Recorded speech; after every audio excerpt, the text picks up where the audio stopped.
പ്രിയമുള്ള മുഅ്മിനീങ്ങളെ, കിബിറിൻ്റെ, അഹങ്കാരത്തിൻ്റെ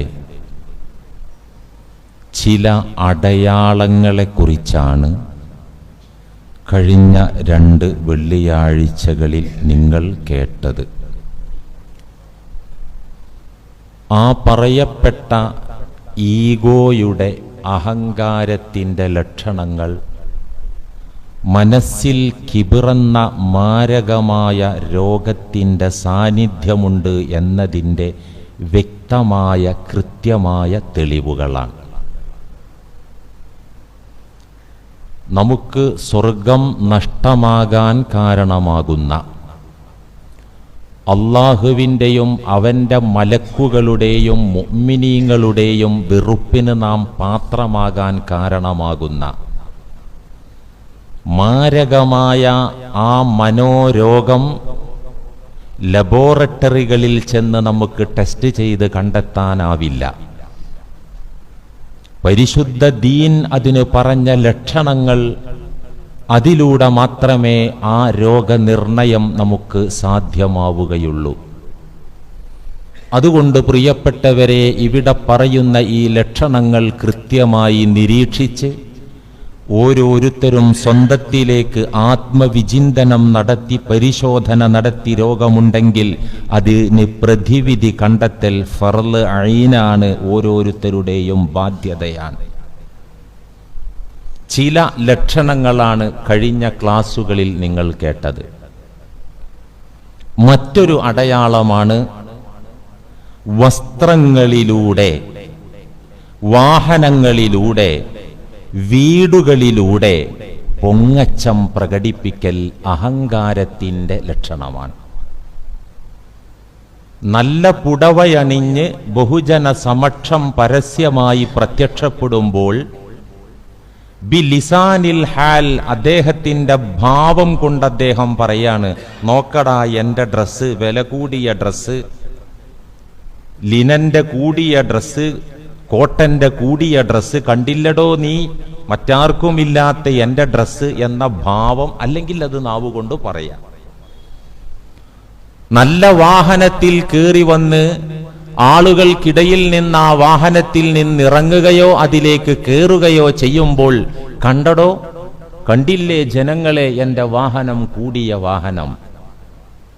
മനോഹരമായ വീട് പണിത് അയൽപക്കക്കാരോടും സമൂഹത്തോടും അവസ്ഥ കൊണ്ട് ചോദിക്കുന്ന ചോദ്യം, കണ്ടടാ എൻ്റെ വീട്, മറ്റാർക്കും എൻ്റെ വീടിനോട് കിടപിടിക്കുന്ന വീട് പടുത്തുയർത്താൻ സാധ്യമായിട്ടില്ല. യതതാവലൂന ഫിൽ ബുന്യാൻ, ബംഗ്ലാവുകൾ, ഭവനങ്ങൾ നിർമ്മിച്ചുകൊണ്ടുള്ള മത്സര ബുദ്ധി അന്ത്യനാളിൻ്റെ ലക്ഷണമായി മുഹമ്മദ് മുസ്തഫ സ്വല്ലല്ലാഹു അലൈഹി വസല്ലമ പറഞ്ഞ ആ ഒരു ലക്ഷണം. എന്നാൽ സാമ്പത്തിക ശേഷിയുള്ള, സൗകര്യമുള്ള ആളുകൾ നല്ല വസ്ത്രങ്ങൾ അണിയുന്നതുകൊണ്ടോ, സൗകര്യമുള്ളവർ കൂടിയ വാഹനങ്ങൾ വാങ്ങി ഉപയോഗിക്കുന്നത് കൊണ്ടോ, സൗകര്യമുള്ളവർ അവരുടെ ആസ്തിക്കും സാമ്പത്തിക ശേഷിക്കും അനുയോജ്യമായ വീടുകൾ പണിയുന്നത് കൊണ്ടോ ഒരു വിലക്കുമില്ല, വിരോധവുമില്ല. ഇസ്ലാം അതിനെ വിലക്കിയിട്ടില്ല, എതിർത്തിട്ടില്ല. പക്ഷേ അത്തരം അനുഗ്രഹങ്ങൾ ഉണ്ടാകുമ്പോൾ സ്വാഭാവികമായും മനസ്സിൽ അങ്കുരിക്കുന്ന അഹങ്കാരം, ഇതൊക്കെ എനിക്കുണ്ടല്ലോ എന്ന ഒരു ഉൾനാട്യം, അതില്ലാത്തവരുടെ നേരെയുള്ള പുച്ഛമനോഭാവം, ഇതാണ് അപകടകരമായിട്ടുള്ളത്. അതാണ് സൂക്ഷിക്കേണ്ടത്. ഇതൊക്കെ ഉള്ള ആൾ എങ്ങനെയായിരിക്കണം? നല്ല വസ്ത്രങ്ങൾ, നല്ല വാഹനം, നല്ല വീട്, എല്ലാം ലഭ്യമായ വിനയമുള്ള മുഅ്മിനാണെങ്കിൽ ആ മുഅ്മിൻ ചിന്തിക്കുന്നതും മനസ്സിലാക്കുന്നതും ഇതൊക്കെ എൻ്റെ തമ്പുരാന്റെ, എൻ്റെ നാഥനായ അല്ലാഹുവിന്റെ അനുഗ്രഹവും ഔദാര്യവുമാകുന്നു എന്ന നിലക്കാണ് ഒരു മുഅ്മിൻ ചിന്തിക്കുക.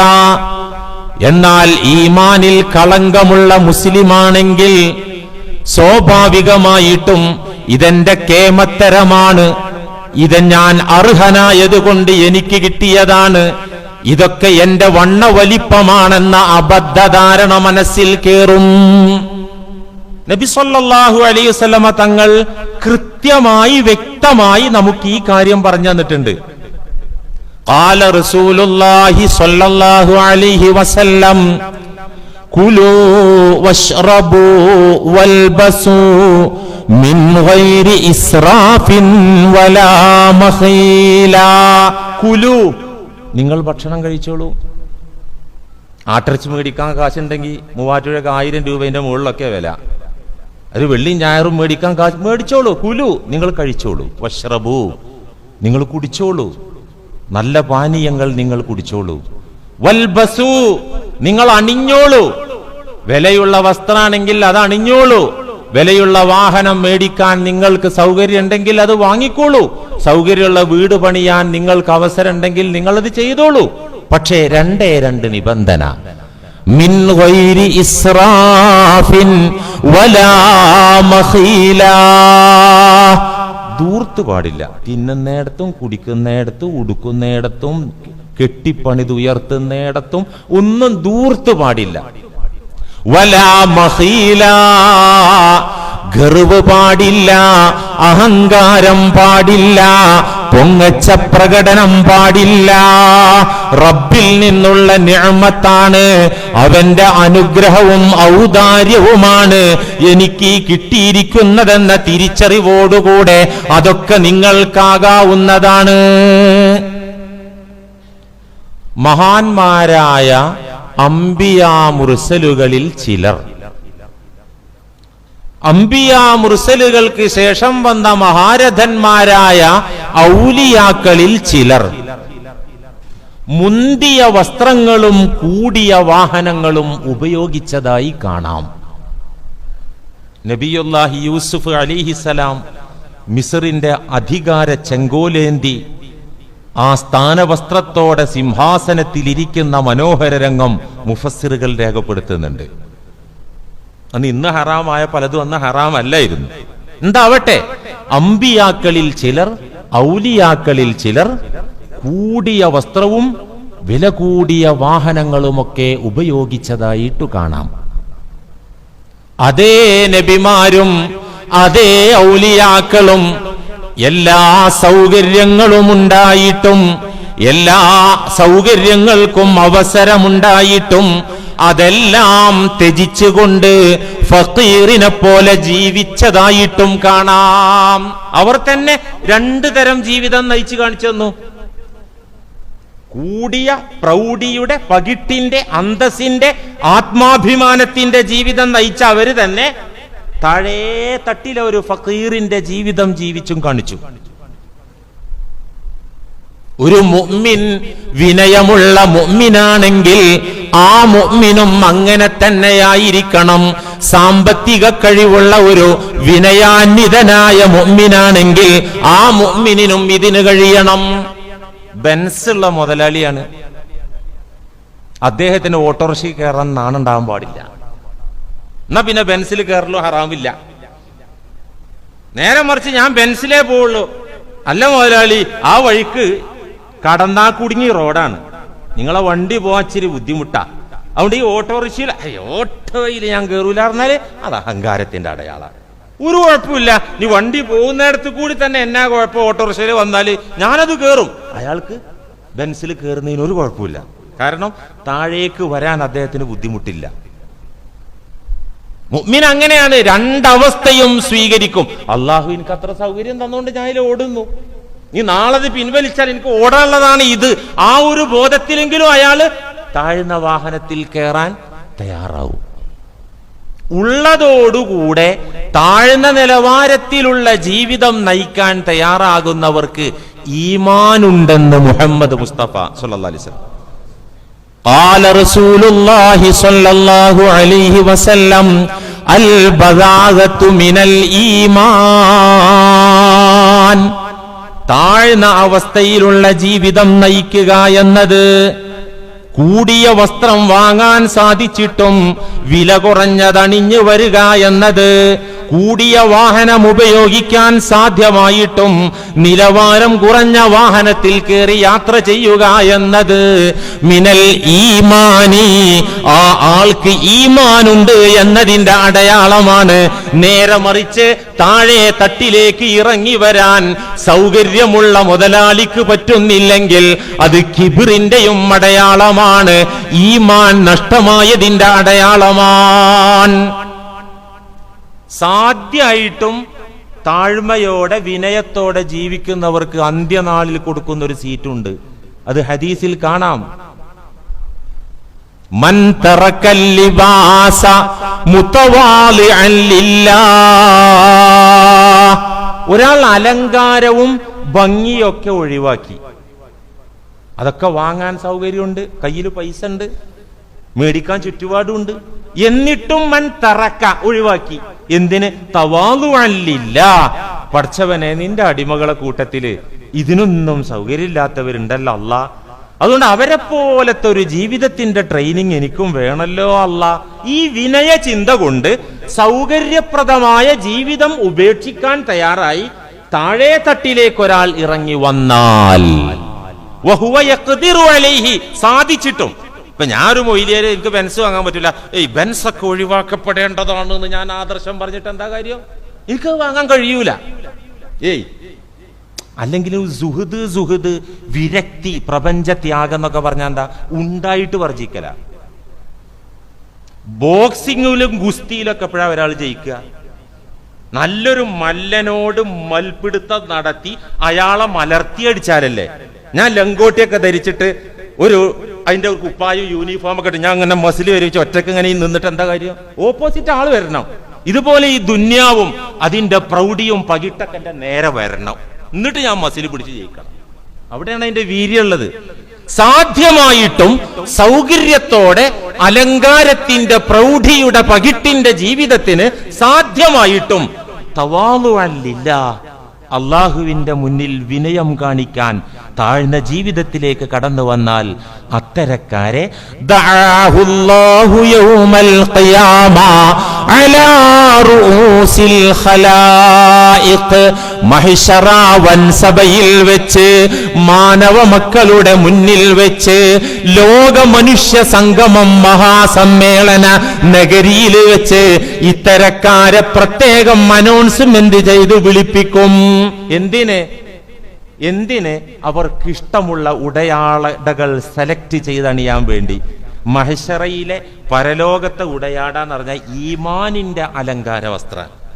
ഇവിടുത്തെ പട്ടോ ലിനനൊന്നുമല്ല, അവിടെ ഈമാനിന്റെ ഹുലലാൻ, ഈമാനിന്റെ ആഭരണങ്ങളും ഉടയാടകളും വസ്ത്രങ്ങളുമാണ്.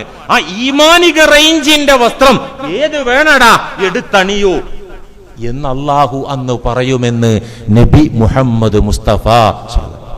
ഇതുകൊണ്ട് തന്നെയാണ് മുഅ്മിനീങ്ങളെ സ്വഹാബാക്കളിൽപ്പെട്ട സലഫുസ്വാലിഹീങ്ങളിൽപ്പെട്ട മഹാരഥന്മാരൊക്കെ സൗകര്യം ഉണ്ടായിട്ടും വിനയത്തിന്റെ താഴ്മയുടെ ജീവിതം പലപ്പോഴും സെലക്ട് ചെയ്തത്. സയ്യിദുന ഉമർ ഇബ്നുൽ ഖത്താബ് റളിയല്ലാഹു അൻഹു ഖലീഫയായ കാലം ഇസ്ലാമിക രാജ്യത്ത് ഏറ്റവും നല്ല സാമ്പത്തിക ശേഷിയുള്ള സുന്ദരകാലമാണ്. സാമ്പത്തിക രംഗം ധവളപത്രം ഒന്നും ഇറക്കണ്ട. ഇപ്പൊ ഇറങ്ങിപ്പോയ മുഖ്യമന്ത്രി, ഇപ്പൊ കേറി വന്ന മുഖ്യമന്ത്രിമാരൊക്കെ പറയുന്നത് പൂച്ചപെറ്റ ഖജനാവാണ്. തമിഴ്നാട്ടിലെ വിജയ് എന്ന് പറയുന്ന മുഖ്യമന്ത്രിയും പറഞ്ഞു എല്ലാം മുടിച്ചു തീർത്ത് വടിച്ച് പോയിരിക്കേ എന്നാ പറയുന്നത്, ഒന്നുമില്ല ഇവിടെ. അപ്പൊ സാമ്പത്തിക ശേഷി ഒരു ഗവൺമെന്റിനെ സംബന്ധിച്ചിടത്തോളം ധനകാര്യം എന്ന് പറഞ്ഞാൽ ഇസ്ലാമിക ചരിത്രത്തിൽ ഫിറ്റായ ധനകാര്യം, സാമ്പത്തിക മേഖല ഏറ്റവും അഭിവൃദ്ധിപ്പെട്ട ഒരു കാലാണ് സയ്യിദുനാ ഉമർ ഇബ്നുൽ ഖത്താബ് റളിയല്ലാഹു അൻഹുവിന്റെ ഖിലാഫത്ത് കാലം. അന്ന് മഹാനവറുകൾ പട്ടണത്തിലേക്ക് ചരക്ക് വാങ്ങാൻ വന്നപ്പോൾ അവിടെ നണിഞ്ഞ വസ്ത്രത്തിൽ 14 കഷ്ണങ്ങൾ വെച്ച് തുന്നിയ വസ്ത്രമണിഞ്ഞുകൊണ്ട് വന്ന് നിൽക്കുന്ന രംഗം മഹാന്മാരായ ചരിത്രകാരന്മാർ രേഖപ്പെടുത്തിയിട്ടുണ്ട്. എത്ര ഒരു പൊട്ട് പൊട്ടിയാൽ നമ്മൾ എന്ത് ചെയ്യും? വസ്ത്രം 14 ഭാഗത്ത് പൊട്ടിയിട്ട് കൂട്ടി തുന്നിയ വസ്ത്രമണിഞ്ഞ് കമ്പോളത്തിൽ, വീട്ടിലിപ്പോ സിവിൽ ഡ്രസ്സിൽ നിൽക്കുമ്പോ ചിലപ്പോ കീറിയ കള്ളിത്തുണിയൊക്കെ ഉണ്ടാവും, ലുങ്കിയൊക്കെ ഉണ്ടാവും. അങ്ങനെയല്ല, രാജ്യം ഭരിക്കുന്ന ഖലീഫ പട്ടണത്തിലേക്ക് വന്നത് 14 സ്റ്റിച്ചിട്ട കൂട്ടിത്തുന്നിയ കഷ്ണം വെച്ച വസ്ത്രമണിഞ്ഞുകൊണ്ട് സയ്യിദുനാ ഉമർ ഇബ്നു അബ്ദുൽ അസീസ് റഹ്മത്തുള്ളാഹി അലൈഹി തങ്ങൾ അതുപോലെ നല്ല സാമ്പത്തിക ശേഷിയുള്ള കാലത്ത് ഖലീഫയായി ഭരണം നടത്തിയ മഹാരഥനാണ്. മഹാനവർകൾ വെള്ളിയാഴ്ച മുഅ്മിനീങ്ങൾക്ക് ഖുതുബയ്ക്ക് ജുമഅക്ക് നേതൃത്വം നൽകാൻ വന്നു. അന്നൊക്കെ അമീറുൽ മുഅ്മിനീൻ ഖലീഫമാരാണ് മെയിൻ പള്ളിയിൽ ഇമാമത്തിന് വരിക, നേതൃത്വം നൽകാൻ വരിക. ഉമർ ഇബ്നു അബ്ദുൽ അസീസ് തങ്ങൾ ജുമഅക്ക് നേതൃത്വം നൽകാൻ വന്നപ്പോ അവിടെ നണിഞ്ഞ ഖമീസിന്റെ ഫ്രണ്ട് ഭാഗം കീറിയിട്ട് തുന്നിക്കൂട്ടിയിട്ടുണ്ട്. അതവര് കണ്ടു. എപ്പ കണ്ടു? ഖുതുബ ഓതുമ്പോ കണ്ടു. പിന്നെ നിസ്കരിക്കാൻ കയറി മിഹ്റാബിൽ കയറി നിന്ന് നോക്കുമ്പോ പിറകു വശത്തുണ്ട് വലിയ ഒരു സ്റ്റിച്ച് തുന്നിക്കൂട്ടിയ അടയാളം. ഫ്രണ്ടിലും ബാക്കിലും കീറിയ കാരണം തുന്നിയ ഖമീസ് അണിഞ്ഞാണ് അമീറുൽ മുഅ്മിനീൻ ജുമഅക്ക് നേതൃത്വം നൽകാൻ വന്നത്. നിസ്കാരം കഴിഞ്ഞ് സലാം വീട്ടി ഇരുന്നപ്പോ ഒരു മുഅ്മിനായ സഹോദരൻ അരികിൽ ചെന്ന് പറഞ്ഞു, ഇന്നല്ലാഹ ഖദ് അഅതാക ഫലൗ ലബിസ്ത. അല്ലാഹു വാരിക്കോരി തന്നിട്ടില്ലേ അങ്ങേക്ക്? ഇന്നെന്ത് ദാരിദ്ര്യമാണ് നമ്മുടെ രാജ്യത്തിനുള്ളത്, നാട്ടുകാർക്ക് എന്ത് ബുദ്ധിമുട്ടാണുള്ളത്. ഇത്രയും സൗകര്യങ്ങൾ ഉണ്ടായിരിക്കെ അങ്ങേക്കൊരു മൊഞ്ചുള്ള വസ്ത്രം അണിഞ്ഞു വന്നൂടെ ഈ ജുമയ്ക്കെങ്കിലും? നല്ല ചോദ്യമല്ലത്. മഹാനവർകൾ തല താഴ്ത്തി അല്പനേരം മൗനിയായിരുന്നു, ശാന്തരായിരുന്നു, ഒന്നും മിണ്ടിയില്ല. പിന്നെ തല ഉയർത്തിയിട്ട് പറഞ്ഞു, സഹോദര, ഉണ്ടായിരിക്കെ വേണ്ട എന്ന് വെക്കുന്നതിന് വലിയ പുണ്യമുണ്ട്. ഉണ്ടായിരിക്കെ, സൗകര്യമുണ്ടായിരിക്കെ റബ്ബിന്റെ മുന്നിൽ വിനയം കാണിക്കാൻ വേണ്ടി അത് വേണ്ടെന്ന് വെക്കുന്നതിന് വലിയ പുണ്യമുണ്ടെന്ന് ഹദീസിൽ കണ്ടിട്ടില്ലേ? പ്രതികാരം ചെയ്യാൻ സാധ്യമായിട്ടും മാപ്പ് കൊടുക്കുകയും അഫ്വ് ചെയ്യുകയും ചെയ്യുന്നതിന് ഏറെ പുണ്യമുണ്ടെന്നും ഹബീബ് പഠിപ്പിച്ചിട്ടില്ലേ? പ്രതികാരം ചെയ്യാൻ, നിങ്ങൾ എന്നോ ദ്രോഹിച്ചു, എനിക്കതിന് തിരിച്ചടിക്കാൻ കഴിവ് ആവതുണ്ട് എന്നിരിക്കെ ഞാൻ മാപ്പ് ചെയ്യുന്നതും എനിക്കതിന് കഴിയാതെ മാപ്പ് കൊടുക്കുന്നതും വെച്ച് നോക്കുമ്പോ കഴിഞ്ഞിട്ട് മാപ്പ് കൊടുക്കുന്നതിനാണ് പുണ്യമുള്ളത്. ഇതുപോലെ സൗകര്യം ഉണ്ടായിരിക്കെയുള്ള ഇഖ്തിസ്വാദ്, മിതത്വം, വിനയാന്വിതമായ അവസ്ഥ, താഴ്ന്ന ജീവിതം സെലക്ട് ചെയ്യൽ, അതല്ലേ ഏറെ പുണ്യമുള്ളത്? നോക്കൂ നിങ്ങൾ, ഇവരൊക്കെ ലോകത്ത് അന്നും ഇന്നും എന്നും അനുസ്മരിക്കപ്പെടുന്ന സത്യവിശ്വാസികളുടെ ഇടനെഞ്ചിലെ ഹൃദയ കനക കൊട്ടാരത്തിൽ രാജകുമാരന്മാരായി ജീവിച്ചുകൊണ്ടിരിക്കുന്നു. അവരുടെ പേര് കേൾക്കുമ്പോൾ സയ്യിദുനാ ഉമറുൽ ഫാറൂഖ് റളിയല്ലാഹു അൻഹു, സയ്യിദുനാ ഉമർ ഇബ്നു അബ്ദുൽ അസീസ് റഹ്മത്തുള്ളാഹി അലൈഹി, നമ്മൾ ആവേശത്തോടെ അവർക്ക് വേണ്ടി പ്രാർത്ഥിക്കുന്നു. അവരെന്നും മനസ്സിൽ ജീവിക്കുകയാണ്. എന്താ കാരണം? അവരെ വിനയം, അവരെ വിനയം. ഗർവുള്ള, അഹന്തയുള്ള, അഹങ്കാരികളായ ഒരുപാട് ചക്രവർത്തിമാരും രാജാക്കന്മാരും അധികാരികളും കഴിഞ്ഞുപോയി. ലോകം അവരെ ഓർക്കുന്നുണ്ടോ? ഒന്നും വേണ്ട. നമ്മുടെ കേരളത്തിന്റെ മുഖ്യമന്ത്രിമാർ, കുറെ മുഖ്യമന്ത്രിമാർ കഴിഞ്ഞുപോയി. ഇപ്പൊ നിയുക്ത മുഖ്യമന്ത്രി വന്നിട്ടുണ്ട് അല്ലെ? ഈ മുഖ്യമന്ത്രിമാരിൽ ജനഹൃദയങ്ങളിൽ ജീവിക്കുന്ന ഏതാനും ചില മുഖ്യമന്ത്രിമാരുണ്ട് ഇല്ലേ? കീറിയ കതറിട്ട ചീകാത്ത മുടിയുമായി മുഖ്യമന്ത്രി കസേരയിൽ ഇരുന്ന് ഭരണം നടത്തിയ ഒരു മുഖ്യമന്ത്രി ഉണ്ടായിരുന്നു. അയാളുടെ പേരാണ് ഉമ്മൻചാണ്ടി. അതുപോലെ മറ്റൊരു മുഖ്യമന്ത്രി ഉണ്ടായിരുന്നു, സൗമ്യമായി ജനങ്ങളോട് ഇടപഴകുന്ന, ഏത് സങ്കീർണമായ പ്രശ്നങ്ങൾ വന്നാലും തമാശകൾ പറഞ്ഞ് കേരള ജനതയെ ചിരിപ്പിച്ച, പൊട്ടിച്ചിരിപ്പിച്ച EK നായനാര്. ഇതൊന്നും പാർട്ടി നോക്കിയിട്ടല്ലാന്നേ. ഞാൻ ഇപ്പൊ രാഷ്ട്രീയം പറയല്ല, ഞാൻ ദീൻ പറയാം. രാഷ്ട്രീയം പറയേണ്ട ആവശ്യമില്ല, ഇത് ദീനാണ്. രാഷ്ട്രീയത്തിൽ നിന്നും ദീൻ പഠിക്കാണ്ടാവും. ഈ മുഖ്യമന്ത്രിമാരെ ഇന്നും കേരള ജനത നല്ല നിലക്ക് ഓർക്കുന്നുണ്ട്. അവരെ വിനയാണത്. എന്താ ഉമ്മൻചാണ്ടിക്ക് കീറാത്ത കതിറിടാൻ കഴിയില്ലേ? മുടി ഒന്ന് ചീകി മെനക്ക് വരാൻ കഴിയില്ലേ? പക്ഷെ ആ മനുഷ്യനോട് ഇഷ്ടാണ്. അതേപോലെ തന്നെയാണ് വേറെ നിങ്ങൾ ഇഷ്ടപ്പെട്ട മുഖ്യമന്ത്രിന്റെ പേര് പറയാത്തതിന് എന്നെ ചോദ്യം ചെയ്യാൻ വരരുത് കേട്ടോ. ഇതൊരു സാമ്പിൾ വെടിക്കെട്ടിന് 2 പാർട്ടിന്ന് ഒരാളെടുത്ത് പറഞ്ഞതാണ്. നിങ്ങൾ കൂടുതൽ പറയണ്ടല്ലോ. ഇപ്പൊ കുറെ ആൾക്കാർ ജയിച്ചിട്ടുണ്ട്. ആദ്യം 5000, 7000, 10,000 ജയിച്ചവരിപ്പോ ഈ കൊടുങ്കാറ്റിൽ 50,000, 40,000 കിട്ടിയപ്പോ ഞാൻ ഇപ്പൊ എവിടൊക്കെയോ എത്തിയിട്ടുണ്ട്, ഇനിയിപ്പോ വോട്ട് ചെയ്തവരെന്ന് ഞാൻ മൈൻഡ് ചെയ്യണ്ടെന്നുള്ളൊരു തോന്നൽ കയറിയ ചില പ്രതിനിധികളുണ്ട്.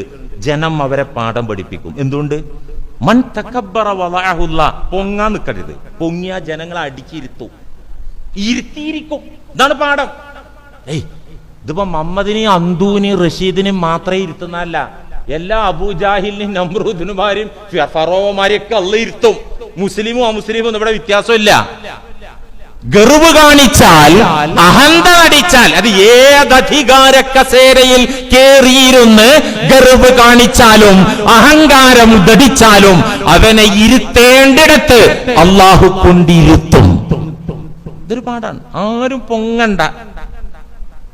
ഞാനിപ്പോ തെരഞ്ഞെടുക്കപ്പെട്ടത് ജനങ്ങൾക്ക് വേണ്ടിയാണ്. അത് ഏത് രംഗത്താണെങ്കിലും ആ വിനയമുള്ള ചിന്ത. പറച്ചിൽ അങ്ങനെയൊക്കെ പറയട്ടോ, ഇത് ദൈവനിയോഗമാണ്, ഞാൻ ജനങ്ങൾക്ക് വേണ്ടിയാണ്. കയ്യിലിരിപ്പും പ്രവൃത്തി അതിന്റെ 4 അയലത്ത് വരൂല. പഠിക്കും പാഠം. അല്ലെങ്കിൽ ഇപ്പൊ ഈ അധികാരികൾക്കൊക്കെ നല്ല ആക്ടിങ് അറിയണല്ലോ, അഭിനയം. ചിരി വരുന്നിടത്ത് ചിലപ്പോ കരയേണ്ടി വരും, കരയേണ്ടിടത്ത് ചിലപ്പോ ചിരിക്കേണ്ടി വരും. വേറൊരു റൂട്ടാണ്, നമ്മൾ അങ്ങോട്ട് പോകേണ്ട കാര്യമില്ല. നമുക്കതിൽ നിന്ന് പഠിക്കാനുള്ള മെസ്സേജ് എന്താണ്? വിനയം. അതുണ്ടോ? ജനങ്ങൾക്ക് പ്രിയപ്പെട്ടവരാകും. തീർച്ച ഈമാനോടുകൂടെ വിനയമുണ്ട്. ജനങ്ങൾക്കും മലക്കുകൾക്കും അള്ളാഹുവിനും പ്രിയപ്പെട്ടവനായി മാറും. ഇതാണ് പാഠം. നമ്മുടെ വസ്ത്രം നന്നാക്കിയിട്ട് കാര്യമില്ല മുഅ്മിനീങ്ങളെ. നമ്മൾ ഈ പുഞ്ചിരി കൊണ്ട് മാത്രം കാര്യമില്ല സഹോദരന്മാരെ. സൽസ്വഭാവത്തിന്റെ സൗരഭ്യം മനസ്സിനകത്ത് നിന്ന് നിർഗളിക്കണം, അടിച്ചു വീശണം. അതിലാണ് കാര്യം. അല്ലാതെ കുറെ വേഷം കെട്ടിയിട്ടൊന്നുമല്ല. റൂഹുല്ലാഹി ഈസ അലൈഹിസ്സലാമിന്റെ സുവിശേഷത്തിൽ കാണാം, അവിടുത്തെ പ്രഭാഷണങ്ങളിൽ കാണാം. മാലക്കും തഅതൂനി വഅലൈക്കും സിയാബുർ റുഹ്ബാൻ വഖുലൂബുക്കും ഖുലൂബുൽ ദിഅബാൻ ഇൽബസു സിയാബൽ മുലൂക് വഅമീതു ഖുലൂബക്കും ബിൽ ഖശിയ. വല്ലാത്തൊരു പ്രസംഗാണത്. സയ്യിദുനാ ഈസ അലൈഹിസ്സലാം നമുക്ക് ഖുർആനിലൂടെ എമ്പാടും പേര് പറഞ്ഞ് ചരിത്രം പറഞ്ഞ് പരിചയപ്പെടുത്തി തന്ന റൂഹുല്ലാഹി ഈസ അലൈഹിസ്സലാമിന്റെ സുവിശേഷ പ്രസംഗം എന്താണത്? വലിയൊരു പോയിന്റാണത്. മാലക്കും, എന്താണടാ നിങ്ങൾക്ക് പറ്റിയത്? തന്റെ ഓഡിയൻസിനോട് അവിടെ നിന്ന് പറയാണ്, നിങ്ങൾക്ക് എന്ത് പറ്റി? നിങ്ങൾ എന്റെ മുന്നിൽ സന്നിഹിതരാകുന്നു, എന്റെ അരികിലേക്ക് നിങ്ങൾ വന്നണയുന്നു. ഏതവസ്ഥയിൽ? വഅലൈക്കും സിയാബുർ റുഹ്ബാൻ, പുരോഹിതന്മാരുടെ വേഷമണിഞ്ഞുകൊണ്ടാ നിങ്ങൾ വരുന്നേ. ഭക്തന്മാരുടെ കുപ്പായമിട്ടാണ്, ഭക്തിയുടെ അടയാളങ്ങളോടെയാണ്, ഭക്തിയുടെ ഭാവപ്രകടനങ്ങളോടെയാണ്, അതിനനുസരിച്ചുള്ള ഡ്രസ്സിങ്ങോടെയാണ് നിങ്ങൾ എന്റെ മുന്നിൽ വരുന്നത്. വഖുലൂബുക്കും ഖുലൂബുൽ ദിഅബാൻ, നിങ്ങളുടെ ഹൃദയങ്ങൾ ചെന്നായകളുടെ ഹൃദയവുമാണ്. തൊപ്പിണ്ട്, നീളം കുപ്പായുണ്ട്, തസ്ബീമാലുണ്ട്, എന്നിട്ട് ഇങ്ങനെ നടക്കുകയാണ്. ഹൃദയാണെങ്കിലോ ചെന്നായയുടെ കടിച്ചു കീറുന്ന മെനക്കെട്ട മനസ്സ്. മൊയ്ലിയരെ സുന്നത്തിനെ കളിയാക്കല്ലേ എന്നാ ഇതിങ്ങോട്ട് പറയുമ്പോ എന്നെ വിമർശിക്കുക ഓരോരുത്തര്. സുന്നത്തിനെ കളിയാക്കല്ലേ, ഇങ്ങനെ ഒരു സുന്നത്തുണ്ടോ? ചെന്നായയുടെ മനസ്സുമായിട്ട് വേഷം കെട്ടി നടക്കൽ സുന്നത്തുണ്ടോ കൂട്ടരെ? നിങ്ങൾ എളിയ ബുദ്ധി കൊണ്ടൊന്ന് ആലോചിക്കൂ. നിങ്ങൾ അങ്ങനെ ഒരു സുന്നത്ത് റസൂലുള്ളാഹി കാണിച്ചു തന്നിട്ടുണ്ടോ? ഇല്ല, 1% പോലും ഇല്ല. 100% അത് റോങ്ങാ. അല്ലാതെ സുന്നത്ത് തൊപ്പിയിട്ടതോ താടി വെച്ചോ നീളം ഒക്കെ നല്ലതാണ്. ആന്തരികം വൃത്തിയായാൽ അത് വളരെ നല്ലതാ. അങ്ങനെ തന്നെ വേണ്ടത്. മാലക്കും തഅതൂനി വഅലൈക്കും സിയാബുർ റുഹ്ബാൻ വഖുലൂബുക്കും ഖുലൂബുൽ ദിഅബാൻ, ചെന്നായിക്കളുടെ മനസ്സുമായി പണ്ഡിതന്റെ ഭക്തന്റെ വേഷമണിഞ്ഞു വരുന്നവരെ. എന്നിട്ട് പറയാണ്, ഇൽബസു സിയാബൽ മുലൂക്, നിങ്ങൾ രാജാക്കന്മാരുടെ വസ്ത്രം വാങ്ങി അണിഞ്ഞോളൂ. ഒരു കുഴപ്പമില്ല. രാജാക്കന്മാർ നടക്കും പോലെ നടന്നോളൂ, രാജാക്കന്മാർ ജീവിക്കും പോലെ ജീവിച്ചോളൂ, ഒരു കുഴപ്പമില്ല. പക്ഷേ വഅമീതു ഖുലൂബക്കും ബിൽ ഖശിയ, അല്ലാഹുവിന്റെ കാര്യത്തിലുള്ള ഭയം കൊണ്ട് നിങ്ങളുടെ മനസ്സിലെ ദുർവിചാരങ്ങളെ നിങ്ങൾ കൊല്ലണം. അഹങ്കാരത്തിന്റെ പത്തിക്കടിച്ച മൂർഖൻ പാമ്പിനെ നിങ്ങൾ കൊന്നുകളയണം. ആ രാജവെമ്പാലയെ നിങ്ങൾ നശിപ്പിച്ചു കളയണം. മനസ്സിനകത്ത് നിന്ന്, ദുസ്വഭാവങ്ങളിൽ നിന്ന് നിങ്ങൾ ഒഴിവാകണം. നിങ്ങളുടെ ഹൃദയത്തിൽ ഭക്തിയും ദൈവഭയവും നിറയണം. അതോടുകൂടെ നിങ്ങൾ രാജാക്കന്മാരെ ജീവിതം നയിച്ചോളൂ. നേരെ മറിച്ച് ഉള്ളു കംപ്ലൈന്റ് ആയിട്ട് നിങ്ങൾ ഫക്കീറിന്റെ വസ്ത്രം നടന്നിട്ടും കാര്യമില്ല. ഇതാണ് ഈ പറയുന്നതിന്റെ അർത്ഥം. പ്രിയപ്പെട്ടവരെ, സർവസൽ സ്വഭാവ ഗുണങ്ങളും വിനയത്തിന്റെ താഴ്മതയുടെ പെരുമാറ്റ രീതികളെല്ലാം പരിശുദ്ധ റസൂൽ മുഹമ്മദ് മുസ്തഫ സ്വല്ലല്ലാഹു അലൈഹി വസല്ലമ തങ്ങളുടെ തിരുജീവിതത്തിൽ, സംശുദ്ധ ജീവിതത്തിൽ നമുക്ക് ദർശിക്കാനാകും. നമ്മൾ അത് പഠിച്ച് പിന്തുടരാൻ ശ്രമിക്കണം. നമ്മൾ അള്ളാഹുവിന്റെ റസൂല് ഉദു ചെയ്തത് പഠിക്കണം, പിന്തുടരണം. നിസ്കരിച്ചത് പഠിക്കണം, പിന്തുടരണം. ഹജ്ജ് ചെയ്തത് പഠിക്കണം, പിന്തുടരണം. ഇതൊക്കെ വേണം. അതിനേക്കാൾ ഉപരി അവിടെ എങ്ങനെയാണ് പെരുമാറിയത്, അവിടുത്തെ സ്വഭാവം എങ്ങനെയായിരുന്നു, ജനങ്ങളോടെങ്ങനെ പെരുമാറി, കുടുംബത്തോടെങ്ങനെ പെരുമാറി, പെരുമാറ്റ രീതികൾ, സ്വഭാവ മഹിമകൾ, അത് പഠിച്ചറിഞ്ഞ് പിന്തുടരാൻ ശ്രമിക്കണം. ഈ മേഖലക്കാരും വരുന്നില്ലല്ലോ. മദ്രസയിൽ അഖ്ലാഖ് പറഞ്ഞ പുസ്തകമുണ്ട്. അത് അവിടെ പിള്ളേര് പഠിച്ചാൽ അവിടെ കഴിഞ്ഞു. പിന്നെ വല്ല മൊയ്ലിയന്മാരും എന്തെങ്കിലും കുറച്ച് ഭാഗമൊക്കെ പറഞ്ഞാൽ ഇത് അടിസ്ഥാന വിഷയമാണ് സ്വഭാവ സംസ്കരണം എന്നത്. മഹാനരായ അബൂ സഈദിനിൽ ഖുദരി റളിയല്ലാഹു അൻഹു തങ്ങള് ആ മഹിതമായ ഉന്നതമായ വിനയം നിറഞ്ഞ സ്വഭാവ പെരുമാറ്റ രീതികളെ കുറിച്ച് കൃത്യമായി പറയുന്നുണ്ട്. അവിടുന്ന് വീട്ടുജോലികൾ ചെയ്തിരുന്നു. ഒട്ടകങ്ങൾക്ക് വെള്ളം കൊടുത്തിരുന്നു.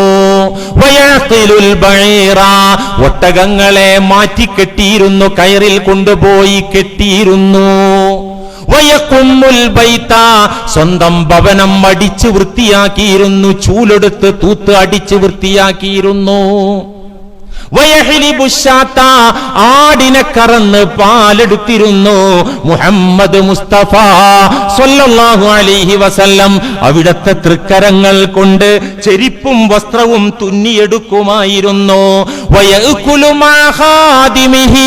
തന്റെ പരിചാരകന്മാർക്കൊപ്പം, വേലക്കാർക്കൊപ്പം, അടിമകൾക്കൊപ്പം ആഹാരം കഴിച്ചിരുന്നു.